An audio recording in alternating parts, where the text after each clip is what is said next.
Hi, it's me, Kevin, desperately trying to convert my linguistics degree into YouTube watch time.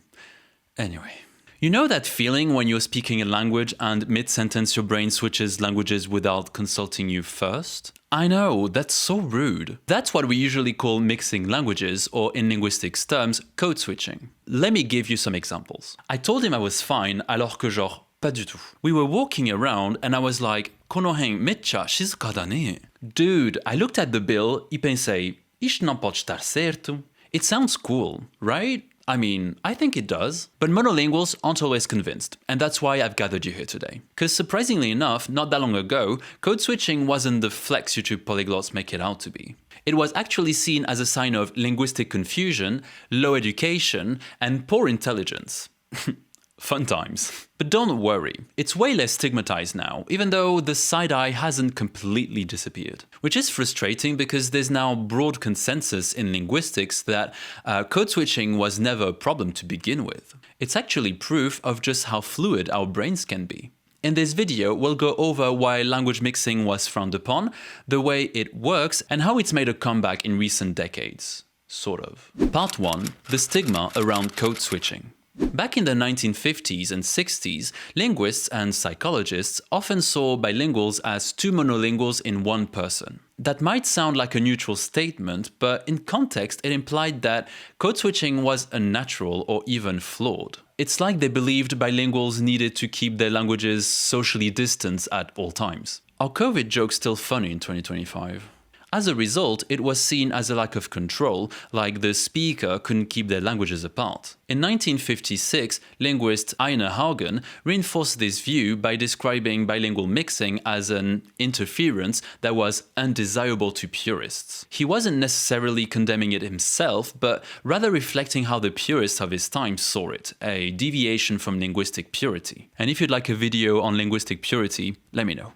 And if that wasn't clear enough, a few years later, Charles Ferguson wrote about Diglossia, aka the way some societies separate high and low varieties of a language, and noted that switching between varieties within the same sentence is generally regarded as inappropriate or careless. So even early sociolinguistics positioned mixing as something to avoid. It wasn't just frowned upon socially, it was academically framed as an error, a kind of linguistic contamination. If you'd shown them the ¿Por qué no los dos? Why not both meme, ¿Por qué no los dos? They would have responded with absolutely not. Then, in the early 80s, Shana Poplack came along and flipped the entire narrative. Her 1980 paper, Sometimes I'll Start a Sentence in Spanish y termino en español, demonstrated that code switching actually follows strict grammatical rules and demands a deep command of both languages. In her conclusion, contrary to earlier assumptions that code switching reflected incompetence, evidence actually shows it is a highly skilled linguistic performance. Honestly, I think she ate with that paper.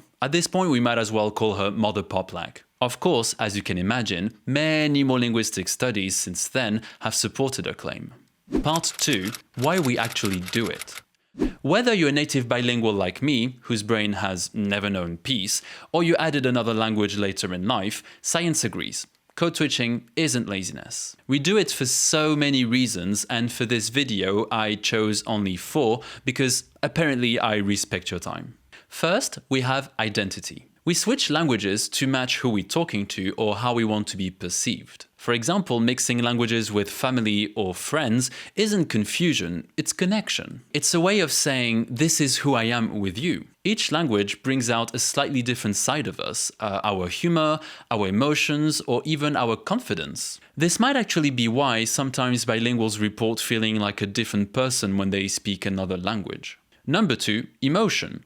Some expressions just feel right in a particular language. Saudade, déjà vu, cringe. Every language carries its own emotional color. There are words that hit harder, sound softer, or carry memories that only make sense in that language. It's not just translation, it's expression. I've touched upon the subject of untranslatable words like saudade in my previous video. The link will be in the description. Number 3, we have efficiency. If one language gives you a word that perfectly captures what you mean, your brain will take the shortest route. Why search for a clunky phrase when another language already has the perfect shortcut? Finally, number 4, lexical gap. Sometimes you know the word in one language, but the other just, I don't know, filed for annual leave or something? So your brain switches over to the language that actually showed up to work. As you can see, code switching is not confusion, it's flexibility. It's not the brain freezing, it's the brain problem solving.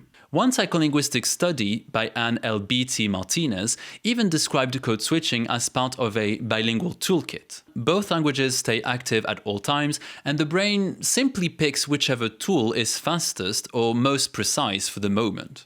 Part 3. Why it's actually genius. Every time you switch languages, your brain is doing something pretty extraordinary when you think about it. It's keeping 2 or more grammatical systems active, suppressing one while activating the other, and still managing to keep you coherent and expressive. That's an incredible cognitive feat. But that's not even the only cool thing about code switching. Recent studies also link code switching to stronger executive control, basically better mental flexibility. Bilinguals essentially get so used to switching between languages that it sharpens their ability to switch attention, ignore distractions, even juggle tasks, even when language isn't involved. Well, at least in normal bilinguals, because in my case, I feel like my working memory has the lifespan of a Snapchat. But here is the truly genius part.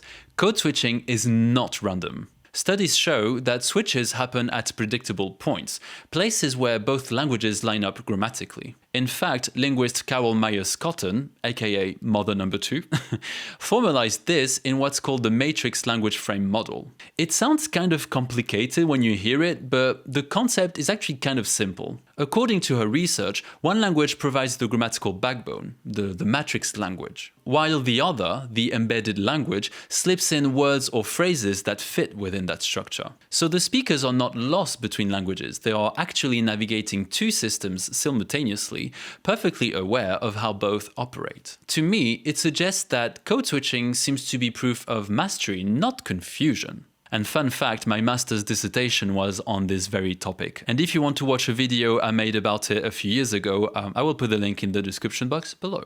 Part 4. From stigma to spotlight. Code switching doesn't just happen in daily conversations amongst bilinguals. It's also made its way into art, media, and music around the world. You can hear it in pop culture everywhere. In Despacito, Luis Fonsi slips between Spanish and English. This is how we do it down in Puerto Rico. I just wanna hear you screaming, ay bendito. Aya Nakamura mixes between French and English. And J-pop artists often blend English into Japanese lyrics. Not just for rhythm, but to add nuance, style, or emotion. I just wanna make you happy, And that's enough music clips before YouTube decides I no longer deserve money. Beyond expression or identity, switching languages in music can also be about aesthetics. Several studies suggest that artists use English because it sounds modern, international, or simply cool. This seems to imply that code switching can also be a stylistic choice that signals global appeal. A 2022 study called Lyrical Code Switching, Multimodal Intertextuality and Identity in Popular Music found that this mix isn't random. It's a conscious artistic choice that lets artists reflect who they are and where they come from. A 2022 study in the Bilingual Review journal found that Latin rap artists switch between English and Spanish as a way to assert identity, connect with bilingual audiences, and play with rhyme and rhythm. And Japanese pop songs show similar patterns by switching for emphasis, melody, and aesthetics. Together, these examples show that what was once considered impure language has become a more common way of speaking, as well as a global form of creative expression. So to conclude, we've seen in this video that for decades mixing languages had a bad reputation. It was seen as messy, careless, or even uneducated. We now know that code switching serves a variety of purposes. We mix languages to connect, to be precise, or to speak the way we actually think. That's what languages were made for, after all. As it turns out, the only ones confused were monolinguals. Thank you very much for watching the video until the end, and as usual, do not forget to like, subscribe, and drop a comment, and you'll even get bonus points if you code switch. Alright, I'll see you in the next one. Bye.